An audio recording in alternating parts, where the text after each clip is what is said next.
کی شہداء میں سے ایک شہید کے بارے میں بتاتی ہوں۔ کربلا کی 72 شہداء میں سے ایک شہید حضرت جون علیہ السلام ہیں۔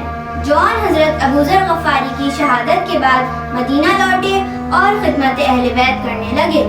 سفر کربلا میں امام کے ہمراہ مدینے سے مکے اور وہاں سے کربلا آئے۔ جون اسلحے کو اچھا تیار کرتے تھے۔ شب عاشور بھی اسلحہ کو تیار کرنے میں مصروف رہے۔ ویسے تو آپ کی عمر زیادہ تھی، لیکن روز عاشور سید الشہداء سے میدان جنگ میں جانے کی اجازت لی۔ امام نے انہیں آزاد کیا اور اجازت دی تو وہ جنگ میں گئے۔